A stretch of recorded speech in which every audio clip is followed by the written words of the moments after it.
इस वीडियो श्रृंखला में आज हम सामाजिक तथ्य का दूसरा भाग देखते हैं।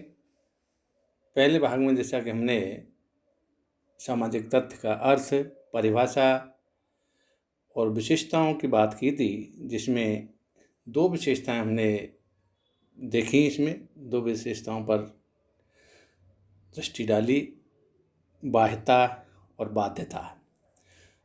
अब सामाजिक तथ्य भाग 2 में आगे हम इसको तीसरी विशेषता से शुरुआत करते हैं और तीसरी विशेषता है इसकी अधवैयक्तिक। कहने का तात्पर्य यह है कि दुर्खिम का कहना है कि सामाजिक तथ्य जो होते हैं वो अधवैयक्तिक होते हैं। अधवैयक्तिक से तात्पर्य यह है कि यह व्यक्ति से ऊपर होते हैं, व्यक्ति पर दबाव डालते हैं, व्यक्ति इनके नियंत्रण में काम करता है। जैसे हम देखते हैं कि सामाजिक तथ्य जो हैं, हमारे समाज में जितने भी प्रचलित हमारी रीति रिवाजें, प्रथाएं और परंपराएं, मान्यताएं जो हैं, और व्यक्ति को इनके दबाव में, इनके नियंत्रण में ही हमेशा काम करना पड़ता है। अधवैयक्तिक से यहाँ तात्पर्य हम यह भी लगा सकते हैं कि यह किसी एक व्यक्ति का देन नहीं है। सामाजिक तथ्य जो होते हैं वो किसी एक व्यक्ति की देन नहीं है, यह सामूहिक, या हम कह सकते हैं कि समाज के व्यक्तियों की देन है। यहाँ सामूहिक प्रयासों से सामाजिक तथ्य निर्मित होते हैं, किसी व्यक्ति विशेष की देन नहीं है, इसलिए इनको अधवैयक्तिक कहा जाता है। हम कह सकते हैं कि सामाजिक तथ्यों की उत्पत्ति सामूहिक चेतना के द्वारा होती है, अतः ये किसी एक व्यक्ति के नहीं होते। हम कह सकते हैं कि ये संपूर्ण समाज के होते हैं और इसीलिए ये हर व्यक्ति पर अपना नियंत्रण रखते हैं। दुर्खिम ने एक जगह इनको सामाजिक धाराओं की भी संज्ञा दी थी। उनका मानना था कि सामाजिक तथ्य समय समय पर वे धाराएं होती हैं, या हम कह सकते हैं वो धाराओं के रूप में प्रभावित होती हैं, जो व्यक्ति को विशेष प्रकार का आचरण करने की प्रेरणा देती हैं।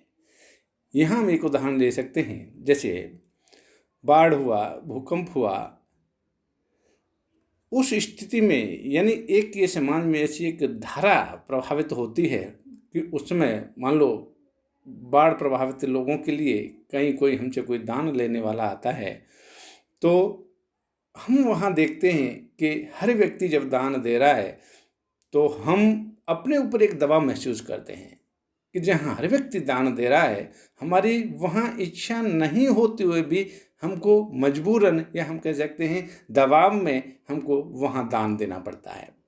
तो ये एक सामाजिक धारा है, एक सामाजिक प्रभाव है, वहाँ सभी लोगों में वो बह रहा है। हम कह सकते हैं उस धारा में सभी लोग प्रभावित हो रहे हैं, उस धारा से सभी लोग प्रभावित हो रहे हैं, और प्रभावित होकर ही वह उनकी मदद के लिए आगे बढ़ रहे हैं।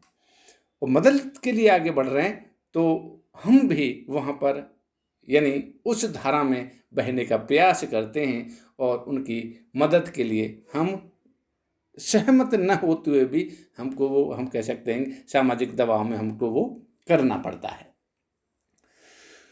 तो यहाँ हम ये देखते हैं कि सामाजिक तथ्य एक स्वतंत्र शक्ति के रूप में कार्य करते हैं,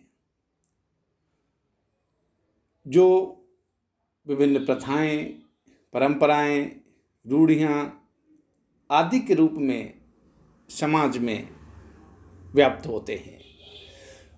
और इन सामाजिक प्रथाएं, परंपराओं, रूढ़ियाँ और मान्यताओं के प्रभाव में आकर, या हम कह सकते हैं उनके दबाव में आकर, व्यक्ति अपना व्यवहार या अपना हर कार्य करता जाता है।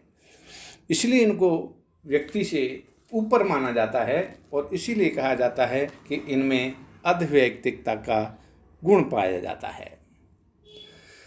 अगली विशेषता यदि हम देखें तो वो है कि सामाजिक तथ्य जो होते हैं विरासत से प्राप्त होते हैं।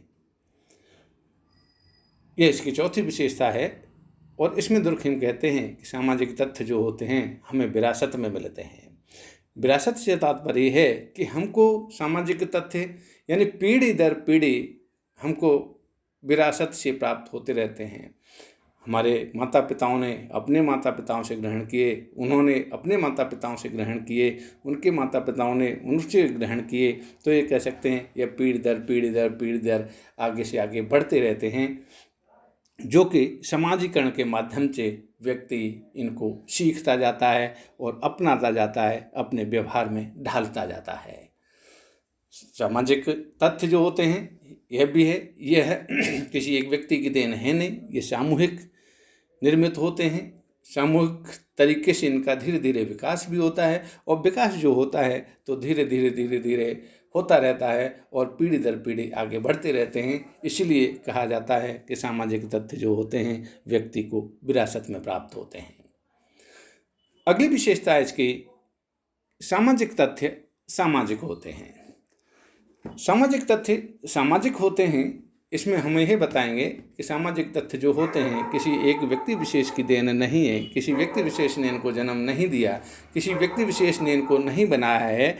इनका जो निर्माण होता है वह सामूहिक रूप से होता है। समाज के सभी लोगों में का इसमें कह सकते हैं सहयोग होता है। इस रूप में यह कह सकते हैं कि सामाजिक तथ्य सामाजिक होते हैं, क्योंकि यह व्यक्ति विशेष के द्वारा बनाया नहीं हुआ था। इसके निर्माण में समाज के सभी लोगों का योगदान होता है, इसलिए इनको सामाजिक कहा जाता है। कि सामाजिक तथ्य की जो उत्पत्ति होती है वो सामाजिक रूप से होती है, सामूहिक रूप से होती है। यहाँ समूह की सभी की चेतना इसमें शामिल होती है। सभी की चेतना जब शामिल होती है और उनसे जब तथ्यों का निर्माण होता है तो उनको सामाजिक कहा जाता है। वह किसी व्यक्ति की प्रॉपर्टी नहीं होते। अगली विशेषता के रूप में हम देखते हैं कि सामाजिक तथ्य जो होते हैं सार्वभौमिक होते हैं। सार्वभौमिक का तात्पर्य है कि सामाजिक तथ्य हर समाज में हमको देखने को मिलते हैं। ऐसा कोई समाज हमें देखने को नहीं मिलता है, चाहे वो आदिम समाज है, चाहे वो सभ्य समाज है, चाहे वो ग्रामीण समाज है, चाहे वो नगरीय समाज है। सामाजिक तथ्य जो होते हैं हर समाज में हमको देखने को मिलते हैं, हर समय में हमको देखने को मिलते हैं, हर स्थान विशेष में हमको देखने को मिलते हैं। क्योंकि ऐसा कोई समाज नहीं है जो बिना रीति रिवाज के, बिना मान्यताओं के, बिना प्रथा और परंपराओं के अग्रसर हो रहा हो। क्योंकि यही वो तथ्य हैं, यही वो प्रथाएं और परंपराएं हैं, यही वो मान्यता हैं, यही वो रीतियां हैं जो व्यक्ति के व्यवहार को नियंत्रित करती हैं। और व्यक्ति अपना व्यवहार को नियंत्रित रखते हुए वह समाज के अनुरूप, या हम कह सकते हैं समाजानुकूल कार्य करता रहता है। इसलिए कहा जाता है कि सामाजिक तथ्य जो होते हैं सार्वभौमिक होते हैं। कोई समाज ऐसा नहीं है, कोई समाज इनसे अछूता नहीं होता है जिसमें किसी प्रकार के मान्यताएं, किसी प्रकार के कानून, किसी प्रकार के नियम नहीं हों। हर समाज में ये हमको देखने को मिलते हैं, चाहे वो पूर्व का समाज है, चाहे वो पश्चिम का समाज है। हर समाज में ये देखने को मिलते हैं, इसलिए इसमें सार्वभौमिकता का गुण होता है। अगली विशेषता के रूप में कहा गया है कि सामाजिक तथ्य जो होते हैं वो सीखे जाते हैं। इसके अंतर्गत हम ये कह सकते हैं कि सामाजिक तथ्य जो होते हैं व्यक्ति समाज में रहकर उनको सीखता है। जैसा कि हम जानते हैं, जब एक बच्चा जन्म लेता है तो बच्चे को समाज में ये सब कुछ सिखाया जाता है। वह देखता है, समाज में जो देखता है वैसा वो करने का प्रयास करता है। वहीं उसके परिवारीजन भी उसको सिखाते हैं कि अमुक काम किस तरीके से करना है, क्या नहीं करना। तो हम ये कह सकते हैं कि हर व्यक्ति को समाज के जो लोग हैं या उसके परिवारीजन हैं उसको समाज के अपेक्षित व्यवहार करने को यानी उसे सीख देते हैं। हमें क्या करना है और क्या नहीं करना, क्या करना है, कब करना है और कैसे करना है, क्या नहीं करना है, कब नहीं करना है और क्यों नहीं करना है। ये सभी हमको जो सीख मिलती हैं, या हम कह सकते हैं हम अपने रीति रिवाज और प्रथा परंपराओं के अनुरूप जो व्यवहार सीखते हैं वह समाज में समाजीकरण की प्रक्रिया के द्वारा हम सीखते हैं। इसलिए इनकी एक विशेषता के रूप में हम ये भी कहते हैं कि सामाजिक तथ्य जो होते हैं वो सीखे जाते हैं। हर व्यक्ति सीखता है, हर व्यक्ति समाजीकरण की प्रक्रिया के दौर से गुजरता है और उस समाजीकरण की प्रक्रिया के दौर में वह इन रीति रिवाज प्रथा और परंपराओं को सीखता है। जैसा कि हम जानते हैं कि समाजीकरण की जो प्रक्रिया होती है जन्म से लेके और मृत्यु तक यह चलती रहती है। समाजीकरण की प्रक्रिया कभी रुकती नहीं है, कभी बंद नहीं होती। बच्चा भी सीखता है और बूढ़ा भी सीखता है। कुल मिला के हम कह सकते हैं एक व्यक्ति अपने जीवन में जन्म से लेकर और मरने से पहले तक कुछ न कुछ सभी से सीखता रहता है। अगली विशेषता के रूप में हम कह सकते हैं कि सामाजिक तथ्य जो होते हैं समय व स्थान सापेक्ष होते हैं। इसका तात्पर्य यहाँ पर यह है कि सामाजिक तथ्य जो होते हैं वह समय समय पर उनमें परिवर्तन भी आता रहता है। कहने का तात्पर्य है वो परिवर्तनशील भी हैं। या हम ये भी कह सकते हैं कि वो स्थान यानी जगह जगह पर अलग अलग भी हो सकते हैं। कोई आवश्यक नहीं है कि एक रीति रिवाज या प्रथा परंपरा वह हर स्थान पर समान रूप से पाई जाए। एक स्थान पर कोई प्रथा भिन्न प्रकार की है, व्यवहार करने का तरीका भिन्न प्रकार का है, तो दूसरे स्थान पर कोई प्रथा भिन्न प्रकार की है, वही व्यवहार करने का तरीका उसमें भिन्न प्रकार का है। तो हम ये कह सकते हैं कि सामाजिक तथ्य जो होते हैं वह समय और स्थान के बदलने पर वो बदल भी जाते हैं। जैसा कि हम देखते हैं भारतीय समाज में भी यदि हम देखें तो आज से कुछ समय पूर्व जो हमारे समाज में घूंघट प्रथा जो पाई जाती थी, धीरे धीरे अब उसमें बदलाव आ रहा है। घूंघट प्रथा हमारे समाज से धीरे धीरे समाप्त होती जा रही है।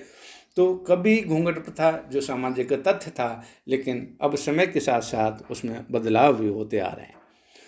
तो कहने का तात्पर्य है कि हमारे रीति रिवाज प्रथाएं और परंपराएं, जैसा कि हम मानते हैं कि हर वस्तु परिवर्तनशील है इस प्रकृति में, तो हमारे रीति रिवाज, विचार, परंपराएं ये सब भी परिवर्तनशील हैं। तो इसीलिए कहा है कि सामाजिक तथ्य जो होते हैं समय व स्थान सापेक्ष होते हैं। अगली विशेषता के रूप में हम कह सकते हैं कि सामाजिक तथ्य सोचने व कार्य करने के तरीके होते हैं। इसके अंतर्गत हम ये देख सकते हैं, यह कह सकते हैं कि सामाजिक तथ्य जो होते हैं व्यक्ति को सोचने में और कार्य करने में उस पर दबाव डालते रहते हैं। व्यक्ति जब सोचता है तो वह भी सामाजिक तथ्यों के अनुरूप ही सोचता है, अपने रीति रिवाज व प्रथा परंपराओं के अनुरूप सोचता है। वह अपने समाज के अनुकूल ही सोचता है, क्योंकि उसके ऊपर समाज का दबाव है, सामाजिक तथ्यों का दबाव है, और व्यक्ति उन तथ्यों से बाहर अपना सोचना और विचारना नहीं कर सकता। यदि वो ऐसा करता है तो वहीं समाज में उसकी निंदा होती है, आलोचना होती है, और कह सकते हैं कि समाज वहाँ उसके लिए दंड का प्रावधान भी करता है। तो कहने का तात्पर्य है कि सामाजिक तथ्य जो हैं व्यक्ति को सोचने के लिए, कार्य करने के लिए, विचार करने के लिए हमेशा बाध्य करते रहते हैं, और व्यक्ति उनके अनुरूप ही हमेशा सोचना और विचारना और कार्य करता रहता है। एक उदाहरण हम ये भी यहाँ दे सकते हैं कि जब व्यक्ति अपने विवाह के बारे में भी सोचता है तो हमेशा अपनी जाति, वर्ग, शिक्षा और उसके अनुरूप ही वो विचार करता है कि मुझे शादी करूँगा या करना है तो कहाँ करनी है, किस जाति में करनी है, किस वर्ग में करनी है। तो यहाँ ऐसा इसलिए करता है कि उसके ऊपर समाज का दबाव है, सामाजिक तथ्यों का दबाव है। यदि वो अंतर्जातीय विवाह करने की जब सोचता है, जब समाज में उसका प्रतिरोध होता है और जब उसको पता लगता है कि हाँ सामाजिक तथ्य कितने यानी व्यक्ति से ऊपर हैं और वह व्यक्ति को अपने अनुरूप व्यवहार करने पर हमेशा दबाव डालते रहते हैं, तो कह सकते हैं कि व्यक्ति का सोचना, व्यक्ति का कार्य करना, व्यक्ति का विचार करना, यह सब सामाजिक तथ्यों के अधीन ही होता है। और अंत में एक विशेषता इसकी हम कह सकते हैं कि सामाजिक तथ्यों की उत्पत्ति सामाजिक धारा से भी होती है। ये इसकी अंतिम विशेषता है कि सामाजिक तथ्य जो होते हैं इनकी उत्पत्ति समय समय पर समाज में जिस प्रकार की धारा प्रभावित होती रहती है उससे भी सामाजिक तथ्यों की उत्पत्ति होती रहती है। अतः यह सामाजिक तथ्य हमारा टॉपिक आज पूर्ण होता है। धन्यवाद।